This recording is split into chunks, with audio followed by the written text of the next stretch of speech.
to the next presenter. We have just slightly south of Margaret, but not too far from her, maybe 100 miles away. We have Amitra, and Amitra lives in Bengal, in Kolkata, and he works across the state, especially in the wetlands of Sundarbans, which is like the mangroves of a delta where two of the mightiest rivers in India empty out into the sea, the Brahmaputra and the Ganges. Amitra and his wife Santosh have spent the last 2 decades exploring the length and breadth of their home state, Bengal. They've been connecting with craftspeople of various traditions, from pottery, wood carving, folk painting, to weavers, dyers, spinners, printers, and embroiderers. While they were at work and really building their business, the world was struck by COVID. But in the summer of 2020, while COVID devastated across the world, and the world came to a standstill with lockdowns, Bengal was doubly stricken because it had this devastating cyclone. They had the worst storms that they have had in decades. And it brought in rains, wrought in ruin to millions of people residing in the region. Homes and fields were flooded while minds were wrecked in despair. For a people who were under a strict lockdown due to COVID, it was doubly difficult of time for them to grapple with the filth, the damp, the ruin that the flooding storm brought in. Amitra and his friends were quick to amass and distribute rations to several villages, which took care of the immediate needs of 1,000 families. Rebuilding homes and lives was the next step. Amitra realized that it's simpler to address the physical destruction faced by a people, but what of the trauma and the mental devastation that was suffered from a double calamity of COVID and cyclone? How does one calm the mind and bring people back to focus on hope for a better tomorrow? Here is Amitra sharing his story, spinning the threads of hope. Over to you. Thank you, Devika. Hello, Lee, Philip, Nina, and friends across the continent. Last year, I was in a remote village where I met some extraordinary group of women. They were spinning yarn from a cocoon using their bare thighs and finger. Thigh reeling is one of the oldest skills to extract yarn. Looking at the dexterity and fineness, I came up with the Sanskrit name, Gunavali, which means dexterity and quality. Hi, I'm Amit, and I'm a designer at Ssahaworks Collab, and I'm going to take you through this wonderful journey of hope and heart.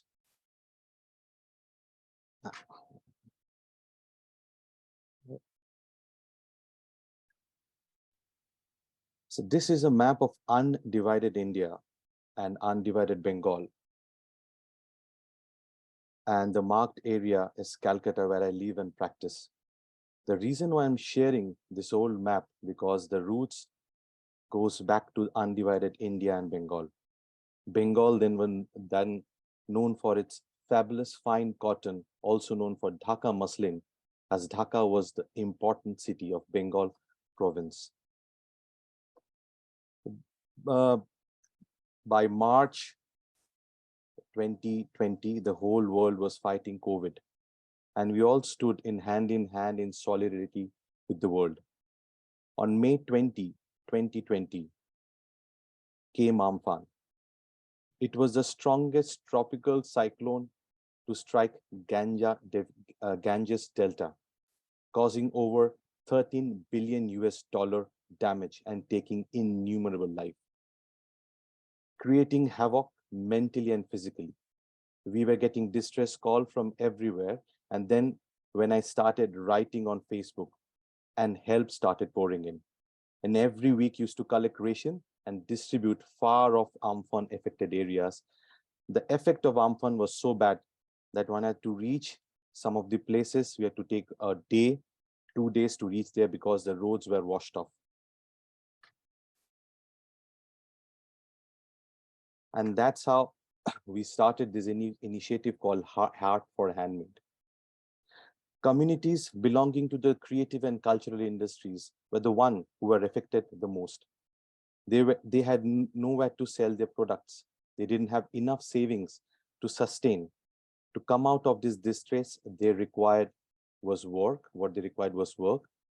They didn't beg for ration, they begged for work. They were creative people and they wanted their dignity back. Looms were lying idle as they were banished. Some of them sold their looms.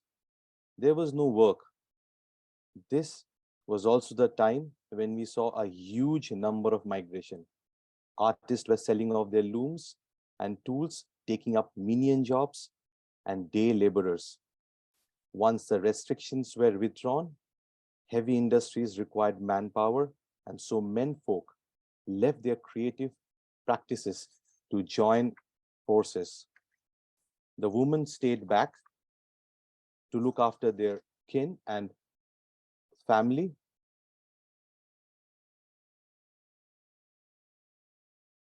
But to every problem, there are most simple solutions. We may be familiar with the term muslin, but we do not really know muslin. We have felt the fine fabric which Marco Polo liked, called white gold, or seen anything close to delicate and diaphanous folds of Bengal muslin. Do we know the rigor of those hands that farmed the futi kapas, spun the shimmering silvery cotton fiber into extremely fine yarn, and the adore hands that wove into the finest fabric, whose every charm became the hand-spun fabric, also often called the fabric of freedom. And do we need another freedom from the bondage of mind and to liberate and create a fabric which will bring food, freedom, and fertility? There was a tremendous amount of anxiety and disbelief, and the calmness of mind could come together through meditation, and spinning yarn aptly stepped into the frame. The legendary fabric did bring about a change 75 years ago, and it was time to reinvent it. A fabric so fine, Mughal Emperor Aurangzeb said to have sided his daughter for appearing in the nude. In fact, she was draped in 7 layers of it. Dhaka muslin was once considered the benchmark. Its cotton was glossy, feathery, light, and transparent. Its fiber was capable of being spun into threads above 1,000 counts. The weavers produced both plain fabric and flowered jamdani, also called Aurangzebi, because it was favored by Mughal emperor. The finest muslin made out of futi kapas, which was grown in certain localities of banks of Brahmaputra and its tributaries. The other kind of cotton called Bairat and Desi were inferior and were produced in different parts of West Bengal. They were used to manufacture lighter and slight inferior coarser cloths. The production of the weavers consisted of fabrics varying quality, ranging from very fine textured to coarser and thicker warp. Muslins were designated by names denoting their fineness or transparency of the texture. Some of the names were called Juna, Rang, Khas, Abriwan, Shabnam, Tazib, Nayansuk, Shirband, Kameez, Charkona, Jamdani. The finest sorts of muslin was called malmal, sometimes mentioned as malmal sahi or malmal khas by foreign travelers. The unique Dhaka muslin woven from special cotton plant called futi kapas was identified by William Roxburgh, the father of Indian botany. Growing along the mudlined banks of Brahmaputra, this rain-fed cotton was nourished by the flood-borne nutrients of the Meghna River of East Bengal. It is now extinct, and nothing quite resembles the red-stemmed plant that bloomed in Bengal's unique riverine nursery. The fact that the plant which created this legendary fabric has been wiped out speaks of ethics adopted by mechanization. Yet with dexterity of hands and traditional knowledge, we could produce fine muslins up to 500 counts. Muslin has lived 1,000 years and still contemporary appeal. This connects past and present, east and west. Thus, with a handful of people, we started our journey. This is a sari, which was hand spun and hand woven, naturally dyed. And we felt why what we wear and how you feel. And that's what exactly the Roman statesman scholar Pliny lamented on the expensive test of Roman women for muslin, emptied their coffers of Rome. With the establishment of East India Company's monopoly, trade with other European countries diminished. However, the most significant reason change in the status and decline of the muslin handloom production in India was the Industrial Revolution in England. Costly handcrafted cotton goods, particularly muslin, lost out in the competition with cheaper fabric produced by machine. In one of the stories that one of my old grandmother weaver was telling me, that her mother was weaving and spinning very fine threads. And one certain day, she found that those threads are not available in the market. And when and her products were not selling. So she went to the market to find out what is happening, why her products were not selling. And she found out that the market is flooded with Manchester cotton. So this is the process of spinning and muslin. The muslin involves about 25 stages where people are involved.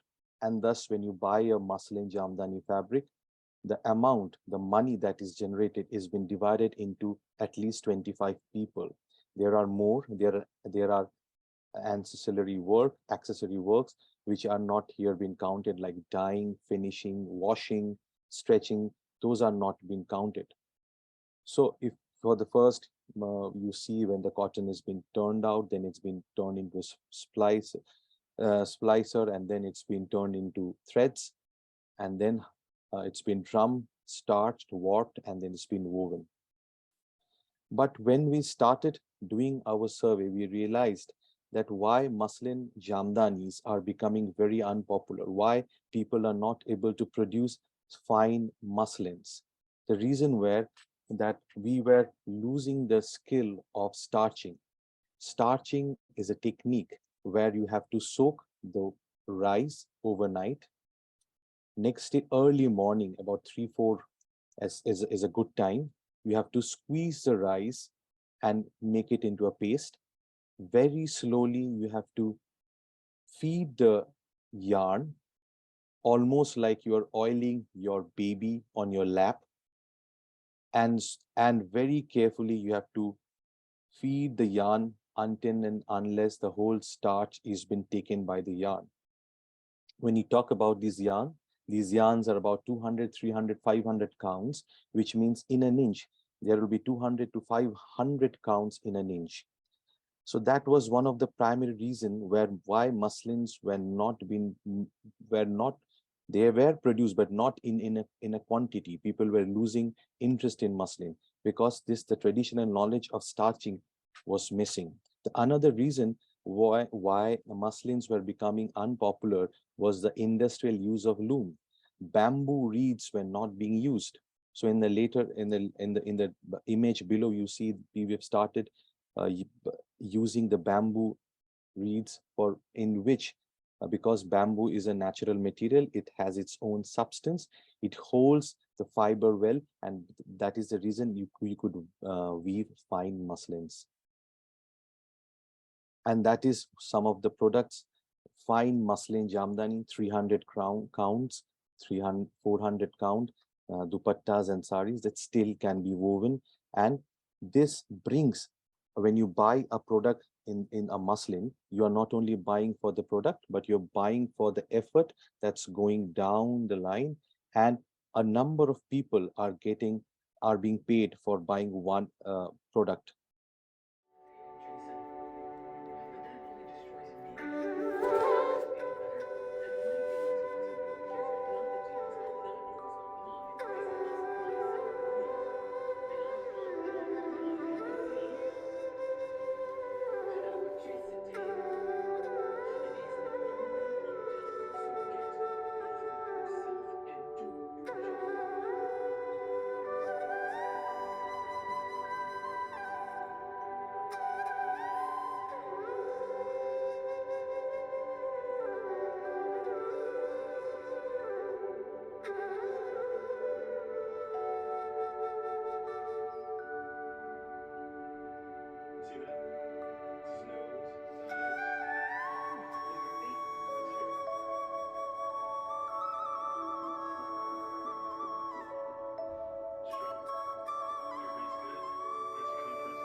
and don't tell me there's something wrong with that. So we have seen the slide on the left earlier also, where the loom was completely in an abundant state, and there were people, no people were working. Now, after our intervention, the looms have already started. There are about 200 people who are engaged in actively engaged in this activity. And this is also a story of women empowerment, because as I told you earlier also, when this lockdown happened, there was restriction. When the restriction was withdrawn, men moved out from their home for work, for regular work, but women stayed back, and they held the torch of producing the muslins, the jamdanis, and they fed their family. Now 85% of the workforce is women, and the new awakening of muslin is because of the women who stayed back are now continuing the work. And this is where we are, undivided Bengal. That's Calcutta, the red part is Bengal. And why we want to show this slide, because it was undivided Bengal where Dhaka, muslin jamdanis were produced. Now here we are fighting with our neighboring countries in conflicting manners, that who is producing muslins, who is producing jamdanis. But it was always a part, and if you see the map, it was in 1857 textile map, which talks about each and every part who were producing muslins and they were producing jamdanis, and it was a part of Greater Bengal. And here we are in the map, a red dot in Sundarbans, where we have got a land, and there's a mud house we have created. It's a training institute. Now, this is the next thing that we are working on. It's a tribal resource institute that we want to create, and we have already started inviting accommodations, technologists, researchers, tribal knowledge resource person from the tribal communities to come and start documenting the local knowledge resources. We have already started doing natural dyes. We have a group who do natural dyes. We have a group who we have already seen with their spinning and working on starching, on producing the yarns for the people to weave. We are also encouraging people to do small nourishment garden in their backyards, because once if the time comes again, at least they would have some food. At least if they have a farming small nourishment garden in their backyard, they can cultivate and have food. And we have also formed a trust, and in that trust we have taken up all these activities. And also we are working on local natural fibers to support local communities. Thank you so much for having me here to share my experience, and thank you, Devika.